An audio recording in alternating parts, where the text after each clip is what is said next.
નમસ્કાર મિત્રો, ગુજરાત ગદ્દાર ડિજિટલમાં આપનું હાર્દિક સ્વાગત છે।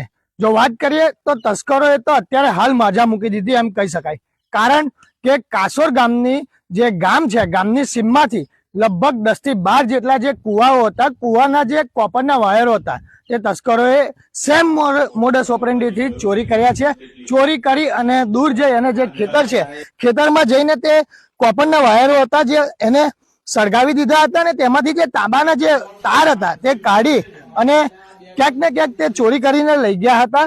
અહીંયા આગળ સીધી જ વાત કરીશું, જે ગામના ખેડૂત હતા જેમના પાસે ગામમાંથી જે મોટરની જે કેબલ જે ચોરી થયા હતા તેમની સાથે વાત કરીએ।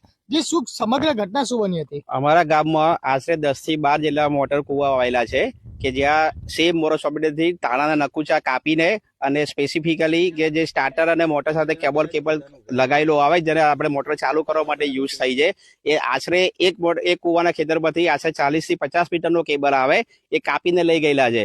ખાલી ને ખાલી એક કોપર કેબલની ચોરી કરવામાં આવેલી છે જેથી કરીને લોકો કોપર વેચી શકે બહારની અંદર। મારી સાથે સેમ બિપિનભાઈ પટેલ પણ છે, એમને તો સેમ આવું આ કોપરના વાયરો જ કાપી ગયા છે અને બારી અને એમાંથી કોપર કાઢીને લઈ ગયા। લગભગ 60 મીટર જેટલો વાયર હતો અમારે। અત્યારે અંદાજિત તમારા ગણતરી મુજબ એ વાયરની કિંમત કેટલી છે? એ વાયરની કિંમત 4 થી 5000 રૂપિયાનો વાયર થાય। આ બાબતે આપણે પોલીસને જાણ કરી? પોલીસને ફરિયાદ કરાવી છે, એમ લખાઈ। પોલીસ આવીને તપાસ કરવાની કઈ કાર્યવાહી આવે છે, તપાસ કરવાની કઈ છે પોલીસ વાળાએ। આ બાબતને લઈને આપ પોલીસને શું કહેવા માંગશો? અમે પોલીસને એ જ જાણ કરવા માંગીએ છીએ કે તમે નાઇટ પેટ્રોલિંગ કરે તો આવા લેભાગુ તત્વોથી અમારા જેવા ખેડૂતોને પ્રોટેક્શન મળે।